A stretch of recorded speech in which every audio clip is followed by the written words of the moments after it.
Japan میں petro chemical کمپنیاں کچھ مصنوعات کی قیمتیں بڑھا رہی ہیں، جبکہ ایک بڑی فولاد ساز کمپنی اپنے تھرمل پاور جنریٹرز میں سے ایک کو وقتی طور پر شٹ ڈاؤن کر رہی ہے۔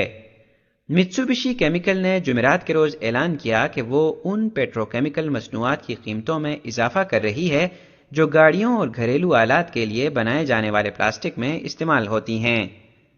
کمپنی نے منگل کو یہ کہا تھا کہ وہ کھانے کی ریپنگ بنانے کے لیے استعمال ہونے والے پیٹرو کیمیکلز کے دام بھی بڑھائے گی۔ جے ایف ای اسٹیل نامی کمپنی نے جمعرات کو ہیروشیما پریفیکچر میں اپنے آئرن ورکس کارخانے میں نصب 5 تھرمل پاور جنریٹرز میں سے ایک کو بطور ایندھن استعمال ہونے والے تیل کی ممکنہ قلت کے خدشات کے پیش نظر عارضی طور پر بند کر دیا۔ اس فولاد ساز ادارے نے کہا کہ ایک جنریٹر کی بندش کے باوجود پلانٹ معمول کے مطابق چل سکتا ہے۔ ٹوکیو کے زیر زمین ریلوے نظام پر سارین گیس کے حملے کی 31ویں برسی کے موقع پر جاپان میں لوگ اس مہلک واقعے کے متاثرین کو یاد کر رہے ہیں۔ مذہبی فرقے اوم شنریکیو کے پیروکاروں نے 20 مارچ 1995 کو وسطی ٹوکیو میں 3 سب وے لائنوں پر بھیڑ کے اوقات میں چلنے والی ریل گاڑیوں میں زہریلی اعصابی گیس چھوڑ دی تھی۔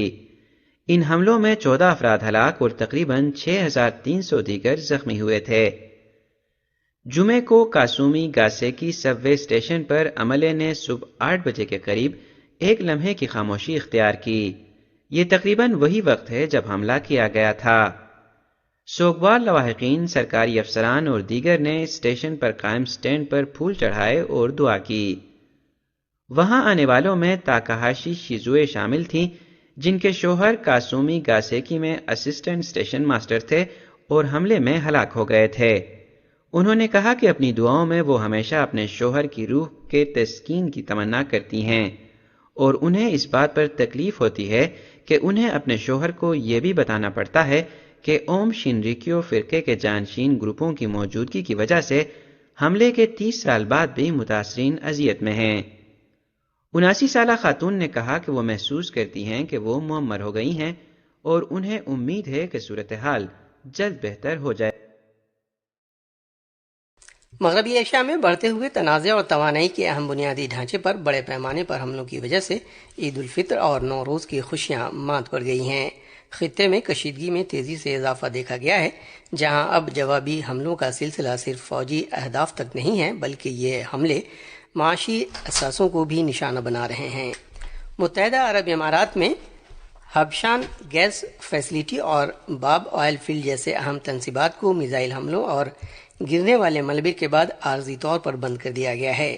کویت میں مینا الحمدی ریفائنری پر ڈرون حملہ کیا گیا۔ قطر کے راس لفان پلانٹ کو شدید نقصان پہنچا ہے، جس سے رقیق قدرتی گیس کی برآمدات متاثر ہوئی ہیں۔ آبنائے ہرمز تقریباً بند ہے، جس سے عالمی سطح پر تیل اور گیس کی سپلائی متاثر ہو رہی ہے اور توانائی کی منڈیوں میں بے یقینی کی کیفیت پیدا ہو گئی ہے۔ اس دوران اسرائیل نے تہران کے قریب ایرانی اہداف پر مزید فضائی حملوں کی خبر دی ہے اور کہا ہے کہ کارروائیاں جاری رہیں گی۔ مزید تفصیل ہمارے نامہ نگار سے۔ اطلاعات کے مطابق ایران کی سپاہ پاسداران انقلاب کے ترجمان علی محمد نینی ایک اسرائیل حملے میں ہلاک ہو گئے ہیں۔ اس کے جواب میں ایران نے سخت انتباہ جاری کیا اور مزید کشیدگی کا اندیا دیا ہے، جبکہ توانائی اور فوجی تنصیبات پر حملے جاری ہیں۔ لبنان میں صورتحال تیزی سے خراب ہو رہی ہے۔ اسرائیلی لڑاکا طیاروں نے جنوبی علاقوں پر صبح کے وقت تازہ حملے کیے، جس میں کئی افراد زخمی ہو گئے۔ لبنان کی حکومت ایک سنگین انسانی بحران کا سامنا کر رہی ہے، جہاں 10 لاکھ سے زیادہ افراد بے گھر ہو چکے ہیں۔ عالمی سطح پر فوری جنگ بندی کے مطالبات بڑھ رہے ہیں، جبکہ لبنان کی حکومت دباؤ میں اور حزب اللہ اور اسرائیلی افواج دریائے لطانی کے قریب ایک دوسرے پر راکٹ سے لگاتار حملے کر رہے ہیں۔ وزیراعظم نے کہا کہ رواں ماہ کی 13 تاریخ کو تیل کی عالمی قیمتوں میں شدید اضافے کے باعث پیٹرولیم مصنوعات کی قیمتیں بڑھانے کی ایک اور سمری پیش کی گئی تھی، جسے انہوں نے عام آدمی کے تحفظ کے لیے مسترد کر دیا۔ انہوں نے کہا کہ گزشتہ ہفتے بھی قیمتیں نہ بڑھا کر حکومت پہلے ہی 24 ارب روپے کا بوجھ برداشت کر چکی ہے۔ انہوں نے کہا کہ متعلقہ وزارتوں کو ہدایت کی گئی ہے کہ مستحق افراد تک حکومتی ریلیف کی فراہمی کو یقینی بنایا جائے اور شہریوں کو پیٹرولیم مصنوعات کی بڑھتی ہوئی قیمتوں قیمتوں کے اثرات سے بچانے کے لیے تمام ممکنہ اقدامات کیے جا رہے ہیں۔ انہوں نے کہا کہ حکومت پہلے ہی کفایت چاری کے اقدامات نافذ کر چکی ہے اور قومی وسائل کے مؤثر استعمال کو یقینی بنایا جا رہا ہے۔ انہوں نے ان مشکل حالات میں اتحاد، بھائی چارے اور ایثار کی ضرورت پر زور دیا۔ حکومت نے ہائی سپیڈ ڈیزل اور پیٹرول کی موجودہ قیمتیں برقرار رکھنے کا فیصلہ کیا ہے۔ اس سلسلے میں توانائی کی وزارت کی جانب سے نوٹیفیکیشن جاری کر دیا گیا ہے۔ گلیشیئرز اور جنگلات کے عالمی دن آج منائے جا رہے ہیں۔ عالمی یوم گلیشیئرز پانی کے ان اہم ذخائر کے تحفظ کی فوری ضرورت کو اجاگر کرتا ہے جو موسمیاتی تبدیلی کے باعث تیزی سے پگھل رہے ہیں۔ اس سال عالمی یوم جنگلات کا موضوع ہے سیاسی عزم کو متحرک رکھنا۔ امریکی صدر ڈونلڈ ٹرمپ نے کہا ہے کہ وہ ایران کے ساتھ جنگ بندی نہیں کرنا چاہتے۔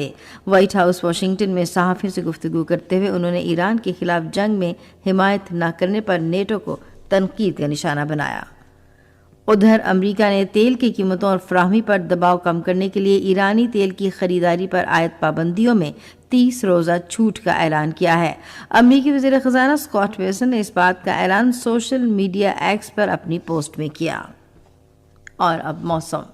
محکمہ موسمیات کی پیشگوئی کے مطابق آئندہ 12 گھنٹوں کے دوران ملک کے بیشتر علاقوں میں موسم زیادہ تر خشک رہنے کا امکان ہے، تاہم بلوچستان میں تیز ہوائیں چلنے اور کہیں کہیں گرج چمک کے ساتھ بارش اور ژالہ باری متوقع ہے۔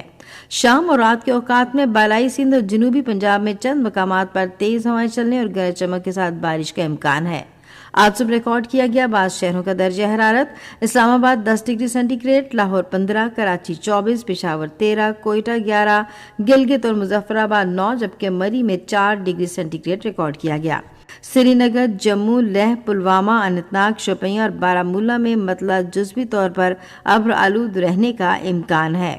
آج صبح ریکارڈ کیا گیا درجہ حرارت: سری نگر، شوپیاں میں 5 degree centigrade, Jammu 14، Leh 1، Pulwama, Anantnag اور بارہمولہ میں 4 ڈگری سینٹی گریڈ ریکارڈ کیا گیا۔